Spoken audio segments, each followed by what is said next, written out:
தேஜு, தூக்கம் வந்தா உள்ள போய் படுக்க வேண்டியதானே? இங்கேயும் படுத்திருக்க. மச்சான், தூக்கலாம் வரல, கொஞ்சம் தலைவலியா இருந்துச்சு, அதான். டேப்லெட் எதுவும் வாங்கி தரவா, இல்ல ஹாஸ்பிட்டல் போலாமா? அதெல்லாம் ஒண்ணும் வேணாம் மச்சான். என்னாச்சு? உன் குரலே சரியில்லை. அது அது வந்து என்னாச்சு தேஜு? எதுவும் பிரச்சனையா? ஏற்கனவே ஐஷும் மச்சானும் பிரிஞ்சிருக்காங்க. இதுல இந்த விஷயத்த வேற சொன்னா மச்சான் கூட கொஞ்சம் டென்ஷன் ஆயிடுவாங்க. பேசாம மச்சான் கிட்ட இருந்து இதை மறைச்சிருவோம். தேஜு, என்ன ஏதோ சொல்ல வந்துட்டு யோசிச்சுட்டு இருக்க? மச்சான், ஒன்றும் இல்லை மச்சான், ரொம்ப தலைவலியா இருக்கு, அதான் சொல்ல வந்தேன். சரி, நீங்க சொன்ன மாதிரி நான் ரூம்ல போய் ரெஸ்ட் எடுக்கிறேன். என்னாச்சு இவளுக்கு? இந்த அளவுக்கு இவ டல்லா இருந்து பார்த்ததே இல்லை. ஏதாவது பிரச்சனை இருக்குமா? சூர்யா சார், வீட்டுக்கு வந்தும் ஆஃபீஸ் ஒர்க் தான் பார்க்குறீங்க. கொஞ்ச நேரமாவது ஃப்ரீயாக இருங்க. இப்பவும் பாரு, சூர்யா சார் சூர்யா சார்னு கூப்பிடுற. அப்படியே பழகிருச்சு. உங்களை அப்படி கூப்பிட்டா தான் நல்லாவும் இருக்கு. சூர்யான்னு கூப்பிட்டாதான் நான் உங்ககிட்ட ஒழுங்கா பேசுவேன். சரி சொல்லுங்க சூர்யா, வீட்டில் வச்சும் ஆஃபீஸ் ஒர்க் தான் பார்க்கணுமா? அப்படி இல்லை சோஃபி, நாளைக்கு ஒரு முக்கியமான மீட்டிங் இருக்கு. இன்னைக்கே எல்லாத்தையும் ஃபினிஷ் பண்ணி எடுத்து வச்சாதான் நாளைக்கு மீட்டிங்க்கு கரெக்டாக சப்மிட் பண்ண முடியும். சரி சரி, நீங்கள் பார்த்துட்டே இருங்க, உங்களுக்கு சூடாக ஒரு காஃபி போட்டு எடுத்துகிட்டு வரேன். இதெல்லாம் ஒன்றும் வேண்டாம், கொஞ்ச நேரம் இப்படி பக்கத்தில் வந்து உட்காரு, அதுவே போதும். ம், ஆசை தான், போங்களேன். வர வர சூர்யா, நீங்கள் ரொம்ப ரொம்ப பேட் பாயாக மாறிட்டு வரீங்க. ஆஃபீஸில் வச்சு என்னடான்னா கிஸ் கேட்குறீங்க, வீட்டில் வச்சு பக்கத்தில் வந்து உட்காருங்கிறீங்க. என்ன நினச்சிக்கிட்டு இருக்கீங்க நீங்கள்? என்னதான் நினச்சிக்கிட்டு இருக்கேன்? நான் அதை கேட்கல. சோஃபி, நீ ஏன் அத்தை பொண்ணு? அது மட்டும் இல்லாமல் அப்பா நம்ம கல்யாணத்துக்கு ஓகே சொல்லிட்டாரு, ஞாபகம் இருக்குல்ல? அதுக்கப்புறம் நான் ஏன் பயப்படணும்? இப்போ நீ கிட்ட வரியா இல்லை நான் கிட்ட வரட்டா? ச்சே, மருமகனை கொஞ்சம் கூட தனியாவே விட மாட்டேங்கிறா. இப்ப எப்படி பேசுறது? மருமகனே, அத்தை, மருமகனே, இதெல்லாம் கொஞ்சமாவது நல்லா இருக்கா சொல்லுங்க. நீ 10 ஆகுது, தூங்காம 2 பேரும் கதை விட்டுட்டு இருக்கீங்க. அவருக்கு தான் அறிவில்லை, உனக்கு எங்க போச்சு புத்தி? இல்லைம்மா, ஆஃபீஸ் விஷயமா பேசிக்கிட்டு இருந்தோம். விஷயத்த ஆஃபீஸ்லேயே பேசிட்டு வர வேண்டியதானே? அது எதுக்கு வீட்டில் உட்காந்து ஒரு பையன் கூட 10 மணி வரைக்கும் உட்காந்து பேசணும்? பேசி பேசி தான் இந்த குடும்பத்தையே மயக்கி வச்சிருக்கேன். அத்தை, என்ன பேசுறீங்க நீங்க? சோஃபி என்ன பண்ணா? நான் உட்காந்து ஃபைல் பார்த்துட்டு இருந்தேன், போர் அடிக்குதுன்னு கொஞ்ச நேரம் பேசிக்கிட்டு இருந்தோம். இதுல என்ன தப்பு இருக்கு? மகனே, நீங்க சும்மா இருங்க, உங்களுக்கு ஒரு விவரமும் தெரியாது. அம்மா இருக்காளே, எல்லாரையும் ஏமாத்திட்டு ஓடி போனா, அப்ப இவ மட்டும் எப்படி இருப்பா சொல்லுங்க? தாய் ஓடுகாலினா மகளும் அப்படிதானே இருப்பா. எங்க அம்மாவை பத்திலாம் இப்படி பேசாதீங்கம்மா. என்னதே இது? சோஃபியை பத்தி இன்னொரு தடவை இப்படி பேசுற வேலை வச்சுக்கிட்டீங்க, அதுக்கப்புறம் நடக்கிறதே வேற. நல்லா இருக்காது சொல்லிட்டேன். சை, வீட்டுல நிம்மதியே போச்சு. போங்க மருமகனே போங்க, நீங்க எவ்வளவு கோவப்பட்டாலும் என்னெல்லாம் ஒண்ணும் பண்ண முடியாது.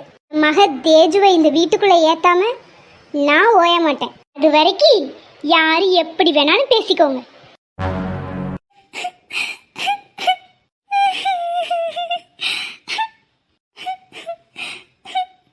என்னாச்சு சோஃபி, எதுக்கு அழுகுறீங்க? சோஃபி, சாரி சோஃபி, அத்தை பேசுனதுக்கு நான் மன்னிப்பு கேட்டுக்கிறேன், அழாதீங்க. என்னாச்சு மச்சான், அம்மா என்ன பேசுச்சு? அதுக்கு இருக்கு, வந்ததுல இருந்து கொஞ்சம் ஓவர் தான் போயிட்டு இருக்கு. ஜூ, கோவப்படாத, பொறுமையா இரு. சோஃபிமா, அழாத. அத்தை எப்பவுமே இப்படிதான். அத்தை இனிமே இப்படி பேசாம நான் பாத்துக்கிறேன். தயவு செஞ்சு அழாத சோஃபிமா. என்னை பற்றி என்ன பேசினாலும் பொறுத்துக்குவேன் சூர்யா, ஆனால் அம்மாவை பற்றி பேசணும். அம்மா கிட்ட வளரல தான், அதுக்காக என் அம்மா மேலே எனக்கு பாசம் இல்லாமையா இருக்க சொல்லுங்க. என்ன இருந்தாலும் அவங்க தானே என் அம்மா. சோஃபி, அம்மா பேசுனது தப்பு தான். அம்மா கிட்ட நான் பேசி புரிய வைக்கிறேன். நீங்க தயவு செஞ்சு வருத்தப்படாதீங்க ப்ளீஸ், எனக்காக. புரியா மச்சான், எனக்கு கட்டிக்கலங்கிற கோவத்துல தான் அம்மா இப்படிலாம் பேசிக்கிட்டு இருக்கு. எல்லா உண்மையும் அம்மாவுக்கு தெரிஞ்சதுக்கப்புறம் அம்மா இப்படிலாம் உங்களை பேசாது. அது வரைக்கும் மட்டும் கொஞ்சம் பொறுத்துக்கங்க சோஃபி. மச்சான், நீங்க போங்க, நான் சோஃபியை பார்த்துக்கிறேன். சரி தேஜு, பார்த்துக்கோ. சோஃபி, தயவு செஞ்சு ஃபீல் பண்ணாத. எல்லாமே சீக்கிரம் மாறிடும். அத்தையும் உன்னை சீக்கிரம் புரிஞ்சுப்பாங்க. நீ நல்லா தூங்கு, காலையில் ஆஃபீஸ் போகணும்ல. ம் சரி போங்க.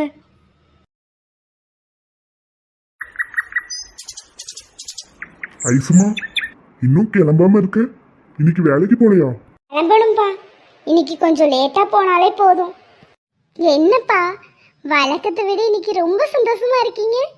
எல்லாம் நல்ல விஷயம்தாம்மா. எப்பா, நீ இவ்வளோ சந்தோஷமா இருந்து நான் பார்த்ததே இல்லை. அப்படி என்னப்பா விஷயம்? எல்லாம் உன்னை பத்தின விஷயம்தாம்மா. உங்ககிட்ட ஒண்ணு கேட்கட்டுமா? ம், கேளுங்கப்பா. சரவணா தம்பியை பத்தி என்ன நினைக்கிற? என்னப்பா திடீர்னு அவரை பத்தி கேக்குறீங்க? அவரை பத்தி கேட்டா நான் என்ன சொல்றது? நல்லவர் தான், நல்லா பேசுவாரு, பொண்ணுங்களை நல்லா மதிப்பாரு.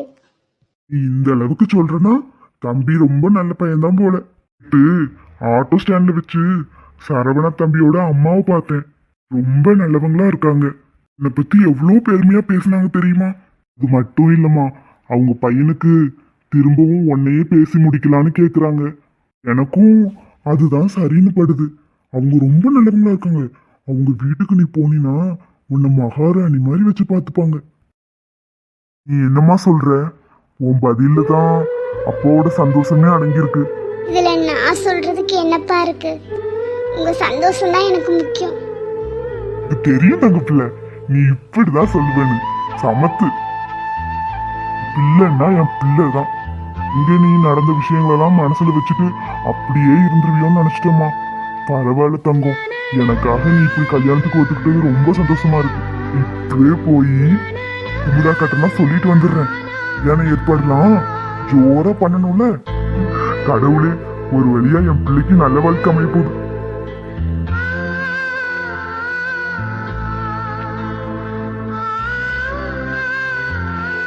என்ன மன்னிச்சிரு அனீஷ். என் அப்பா சந்தோஷத்துக்காக நான் இதை பண்றேன். எனக்கு வேற வழி தெரியல. தம்பி வாப்பா. அம்மா, யாரை கேட்டு எனக்கும் ஐஸுக்கும் நீங்க கல்யாணம் முடிவு பண்ணீங்க? என்ன தம்பி இப்படி கேட்குற? யாரை கேட்கணும்? அம்மாவுக்கு தெரியாதா உன்னை பற்றி? ஐஸை எந்த அளவுக்கு விரும்புனேன்னு எனக்கு தெரியும். நீ அந்த பிள்ளைக்காக தானே படித்து டாக்டராகவே ஆன. அம்மா, அதெல்லாம் அப்போ. ஆனா ஐஸ் தான் என்ன வேணான்னு சொல்லிட்டாங்கல்ல. தம்பி நீ அதை சொல்றியா? ஐஸு சின்ன பிள்ளைப்பா. ஏதோ குழப்பத்தில் தப்பு தப்பாக முடிவெடுத்துருச்சு. நீயும் அந்த பிள்ளை பேச்சு கேட்டு கல்யாணத்தை நிறுத்திட்ட. அதனால நஷ்டம் யாருக்கு? உங்கள் 2 பேத்துக்கு தான். பாரு அந்த கடவுள் எப்படி முடிச்சு போட்டிருக்கான்னு. எல்லாம் தாண்டியும் அந்த பிள்ளை உனக்கு தானே கடவுள் எழுதி வச்சிருக்காரு. அம்மா, கொஞ்சம் நிறுத்துங்க. ஐஸை நான் இப்ப விரும்பல. ஐஸுக்கும் என் மேல எந்த விருப்பமும் இல்லை. ஐஸு மனசுல அந்த பையன் தான் இருக்கான். தம்பி அப்படிலாம் இல்லை, அதெல்லாம் நல்லா விசாரிச்சுட்டேன். ஐஸே கல்யாணத்துக்கு சம்மதிச்சிட்டா. நீ என்னடானா இப்படி சொல்கிற? உனக்கு விருப்பம் இல்லையா? இது அம்மாவை நம்ப சொல்கிறியா? உனக்கு விருப்பம் இல்லாமையா ஐஸை உன் ஆஸ்பத்திரியில் வேலைக்கு கூப்பிட்டுருக்க? அம்மா, அதெல்லாம் யதார்த்தமா நடந்தது. இதையும் முடிச்சு போடாதீங்க. ஐஸு எனக்கு இப்போ ஒரு நல்ல ஃப்ரெண்டு. அதை தாண்டி அவங்களுக்கு எனக்கும் எந்த உறவும் இல்லை. மட்டும் இல்லை, நான் விரும்புறது ஐஸை இல்லை, தேஜுவை. கொஞ்ச நாளா நான் சந்தோஷமா இருக்கேன்னு நீங்க நினைச்சுக்கிட்டு இருக்கீங்கல்ல, அது ஐஸுனால இல்லை, தேஜுவால. தம்பி இப்படி ஒரு குண்டு தூக்கி போடுற? ஏஜுனா யாரு? அந்த குட்டப்பாவோட போட்டுட்டு தெரியுமே அந்த பாப்பா தானே? உன் ஃப்ரெண்டு தானே தம்பி சொன்ன நீ?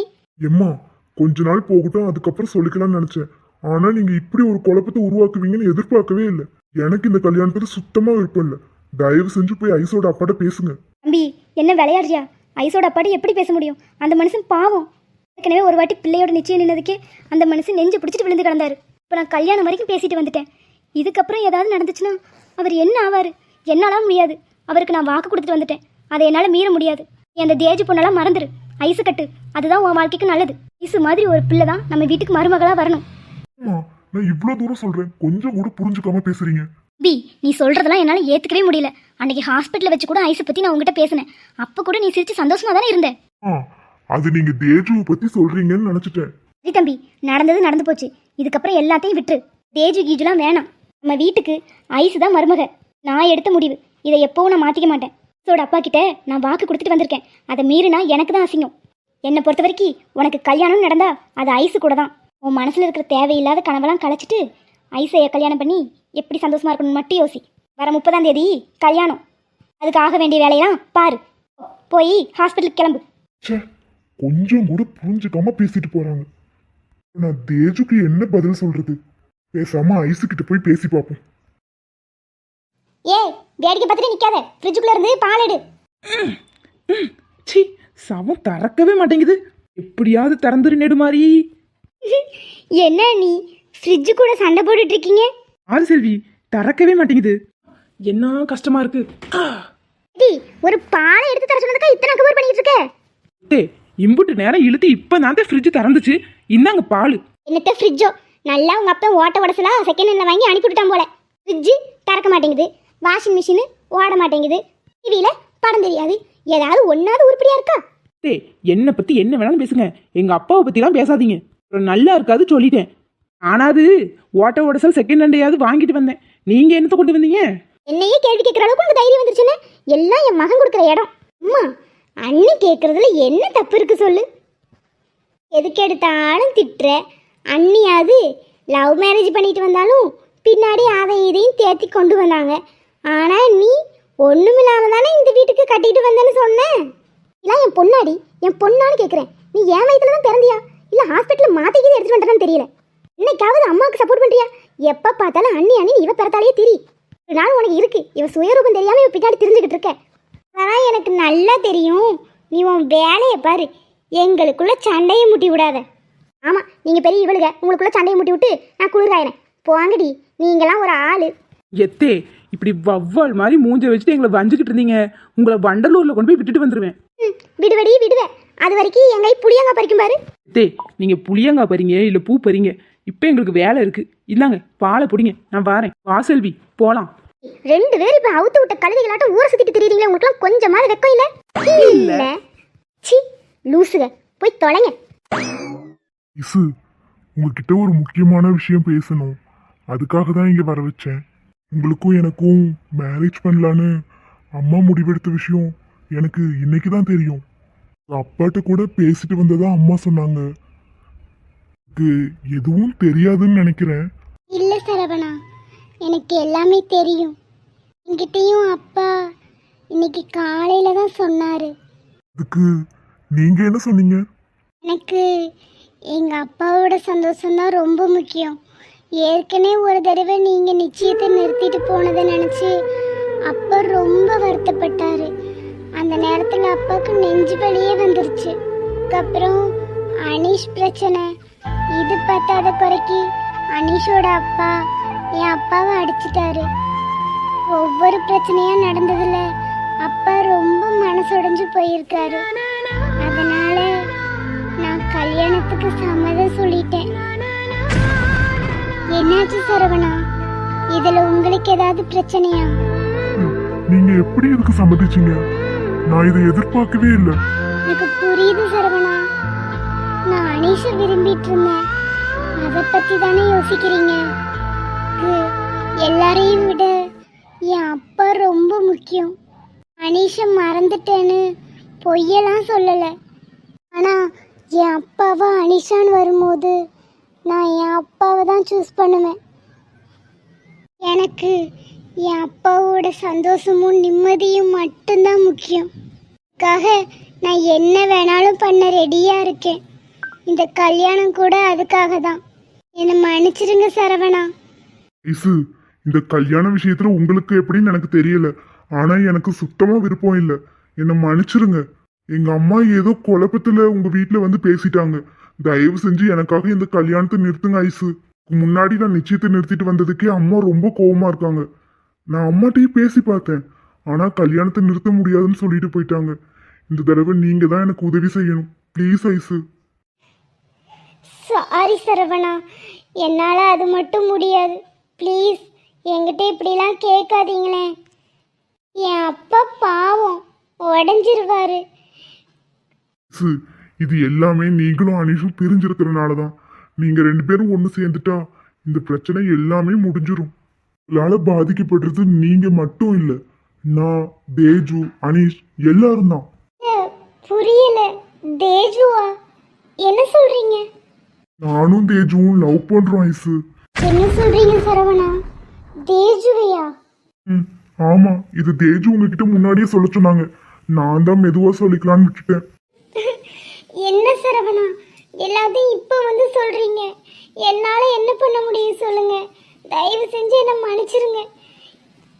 இந்த விஷயத்துல என்னால உங்க யாருக்கும் எந்த ஹெல்ப்பும் பண்ண முடியாது. எனக்கு என் அப்பா முக்கியம். சாரி சரவணா, என்னை மன்னிச்சிருங்க. இதுக்கு மேல என்கிட்ட எதுவும் பேசாதீங்க. மன்னிச்சிருங்க சரவணா, என்னை மன்னிச்சிருங்க. தேஜு, இந்த இடம் உங்களுக்கு ஞாபகம் இருக்குன்னு நினைக்கிறேன். கொஞ்சம் திரும்பி பாருங்க. தேஜு, please தேஜு, வந்ததுல இருந்து அமைதியாவே இருக்கீங்க. சரி, நான் சொல்றதையாவது கேளுங்க. ப்ளீஸ் கொஞ்சம் திரும்பி பாருங்க. ப்ளீஸ் தேஜு. நான் உங்க பேச்சு கேட்டுட்டு இருந்தா நீங்களும் நானும் பிரிஞ்சிருவோம். நீங்க வாங்க, என் வீட்டுல வந்து பேசுங்க. எங்க அம்மா